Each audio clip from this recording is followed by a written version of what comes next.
ಆ cinema promotion ನಮ್ದು. ಎಲ್ರಿಗೂ ನಮಸ್ಕಾರ. ಕಾಟೇರ ಇದು ಎರಡನೇ ಸಲ ನಾನು ನೋಡ್ತಿರೋದು.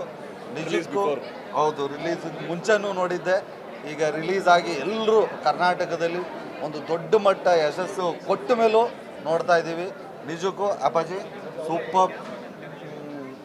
ಇದೇನಕ್ಕೆ ಕೇಳ್ತಿದ್ದೀನಿ ಅಂದರೆ, ನಾವು ದರ್ಶನ್ ಸರ್ ಫ್ಯಾನ್ ಆಗಿಲ್ಲ. ದರ್ಶನ್ ಸರ್ ಸಿನಿಮಾ ಸುಮಾರಾಗಿದ್ದರೆ ಸಾಕು, ತುಂಬ ಚೆನ್ನಾಗಿ ಹೋಗುತ್ತೆ ಅಂತ ಆಸೆ ಪಡ್ತಿದ್ವಿ. ಬಟ್ ಅಪ್ಪಾಜಿ ಸಖತ್ತಾಗಿ ಮಾಡವ್ರೆ.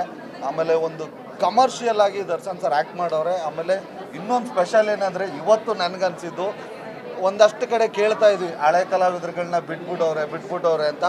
ಇದರಲ್ಲಿ ಅಷ್ಟು ಜನ ಕಲಾವಿದರನ್ನೆಲ್ಲ ಯೂಸ್ ಮಾಡಿರೋದು ನಮ್ಮ ಹಳೆ ಕಲಾವಿದರುಗಳೇ. ಈ ಥರದ ಸಿನಿಮಾ ಕನ್ನಡಕ್ಕೆ ಬೇಕಿತ್ತು. ಯಾಕೆಂದರೆ ಇತ್ತೀಚೆಗೆ ನಮ್ಮ ಕನ್ನಡ ಪಿಕ್ಚರ್ಗಳು ಈ ವರ್ಷದಲ್ಲಿ ಯಾವುದೂ ಚೆನ್ನಾಗಿ ವರ್ಕ್ ಆಗ್ತಿರ್ಲಿಲ್ಲ. ಇದು ತುಂಬ ಕನ್ನಡ ಸಿನಿಮಾಗೂ ಒಂದು ದೊಡ್ಡ ಸಕ್ಸಸ್ಸು. ದರ್ಶನ್ ಸರ್ ಅವರ ಸಿನಿಮಾ ಕೆರಿಯರ್ಗೆ ಇದು ಒಂದು ಬೆಸ್ಟ್ ಪಿಕ್ಚರು. ನಮ್ಮ ಅಪ್ಪಾಜಿ ಚೌಕ ಮಾಡಿದರು, ಅದು ಬೇರೆಯೇ ಬಂದು, ರಾಬರ್ಟ್ ಬೇರೆ. ಬಟ್ ಕಾಟೇರನೇ ಒಂದು ಬೇರೆ ಲೆವೆಲ್ಗೆ. ಇವರ ಲೈಫ್ ಕೆರಿಯರಲ್ಲೂ ಇದೊಂದು ಬೆಸ್ಟ್ ಚಿತ್ರ ಆಗುತ್ತೆ ಅಂತ ಖಂಡಿತ ನಾನು ಹೇಳೋದಲ್ಲ, ಇಡೀ ಕರ್ನಾಟಕದ ಜನ ಹೇಳ್ತಿದ್ದಾರೆ. ಪ್ರತಿಯೊಬ್ಬರು ಸಕ್ಕತ್ತಾಗಿ ಆ್ಯಕ್ಟ್ ಮಾಡೋರು.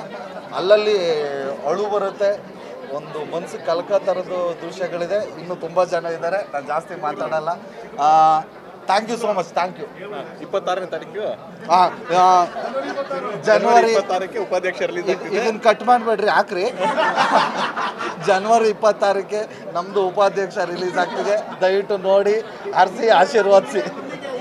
Thank you. ಹೀರೋಯಿನ್ನು ಇಲ್ಲೇ ಇದ್ದಾರೆ ನೋಡಿ, ಬೆಳಗಿದ್ದಾರೆ, ಸಕ್ಕದಾಗಿ ಮಾಡೋರು ಇವರು. ದಯವಿಟ್ಟು ನೋಡಿರಿ. ಬನ್ನಿ, ನಾನು